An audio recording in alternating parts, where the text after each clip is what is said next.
मैं बहुत भाग्यशाली मानती हूँ कि मैंने ऐसे गांव में ऐसी जगह पे जन्म लिया है कि उसका मैं मान सम्मान, उसका मैं कर्ज अदा करने में अपना कहीं ना कहीं अपनी भूमिका निभा पाई हूँ।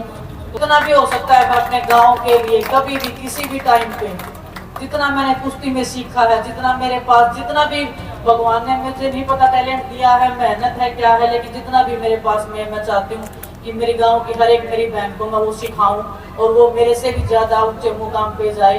पेरिस ओलंपिक में कुश्ती के फाइनल मुकाबले से पहले डिस्क्वालीफाई हुई विनेश फोगाट की शनिवार को वतन वापसी हो गई। वो सुबह करीब 11 बजे वो दिल्ली एयरपोर्ट पर पहुंची। यहां लोगों ने उनका ढोल नगाड़ों के साथ जोरदार स्वागत किया। इसके बाद विनेश ने दिल्ली एयरपोर्ट से अपने पैतृक गांव बलाली तक 125 किलोमीटर लंबा रोड शो निकाला। रास्ते में करीब 100 जगहों पर खाप पंचायतों और ग्रामीणों द्वारा विनेश फोगाट का स्वागत किया गया। करीब 13 घंटे चले रोड शो के बाद वो रविवार रात 12 बजे पैतृक गांव बलाली पहुंची। उन्होंने सबसे पहले हनुमान मंदिर में माथा टेका। गांव के खेल स्टेडियम में विनेश को ग्रामीणों और अनेक सामाजिक संगठनों ने सम्मानित भी किया। मंच पर विनेश की तबीयत बिगड़ गई। इसके बाद विनेश ने कुर्सी पर बैठकर ही लोगों को संबोधित किया। इस दौरान विनेश फोगाट ने संन्यास वापस लेने के संकेत भी दिए हैं। विनेश फोगाट ने कहा कि ओलंपिक मेडल का घाव गहरा, रेसलिंग छोड़ने पर कुछ नहीं कह सकती, लेकिन मेरी लड़ाई जारी रहेगी। घाव को भरने में बहुत टाइम लगता है, लेकिन आज जो गांव और देश का प्यार देखा, इससे घाव भरने से हिम्मत मिलेगी। जिस रेसलिंग को मैं छोड़ना चाहती थी या छोड़ दिया है, मैं इस पर कुछ नहीं कह सकती। आज के प्यार से मुझे बहुत हिम्मत मिली है। जिंदगी की लड़ाई बहुत लंबी है, हमारी लड़ाई अभी खत्म नहीं हुई है। एक छोटा सा हिस्सा मैं पार कर आई हूँ, ये भी अधूरा रह गया। हम 1 साल से लंबी लड़ाई लड़ रहे हैं, वो आगे भी जारी रहेगी। सुबह 10 बजे से हम एयरपोर्ट से निकले थे और रात के 2 बज गए हो गए, मुझे नहीं पता 1 बज गए हैं। मुझे नहीं पता कि मैं इतने प्यार और सम्मान की हकदार हूँ भी या नहीं,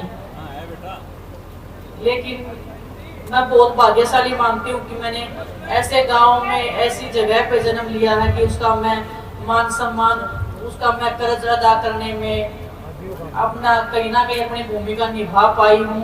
तो मैं इस धरती की, इस गांव की, आप लोगों की हमेशा कर्जदार रहूंगी और आपके मान सम्मान की लड़ाई के लिए हमेशा सबसे आगे मैं अपना कदम रखूंगी। और मैं चाहती हूँ, दिल से चाहती हूँ कि अपने गांव में हर एक घर से एक मेरी बहन ऐसी निकले जो मेरे जितने भी रिकॉर्ड है, जितने भी रेसलिंग के रिकॉर्ड है वो तोड़े। क्योंकि अगर हमारे गांव से अगर कोई नहीं निकला है तो बहुत दुख होता है कि हमने इतना अचीव किया है, हमने रास्ते खोले हैं, हमने उम्मीद दी है, तो हमारी बहनों को वो जगह, वो हमारी जो जगह है, जो हमारे बाद में जो उसको भरना है, तो वो उसका दायित्व निभाएं। और आप सब मेरे बड़े बुजुर्ग जितने भी हैं, मेरी बहनों का जरूर साथ दें।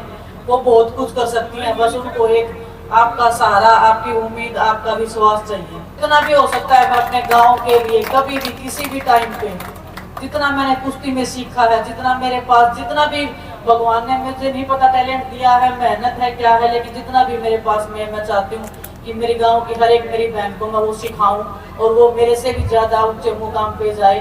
और जब वो जाएगी तो मैं गर्व से कह सकूंगी कि ये बहन मेरे गांव से है और मैंने मतलब उसको सिखाया है या जो भी है। लेकिन मतलब मैं चाहती हूँ कि वो हर एक वो रिकॉर्ड हमारे गांव से वो टूटे और मेरी बहनों को आप सबका सपोर्ट चाहिए बस। विनेश का कहना है कि मैं खुद को बहुत भाग्यशाली मानती हूँ। मैंने ऐसे गांव में जन्म लिया। आज मैं गांव का कर्ज अदा करने में अपनी भूमिका निभा पाई हूँ। मैं चाहती हूँ कि गांव से हर एक घर से मेरी बहन निकले जो मेरे रेसलिंग के रिकॉर्ड तोड़े। मेरी बहनों की मेरे से जो सहायता होगी वो मैं करूँगी और एक कोच का फर्ज भी निभाऊंगी।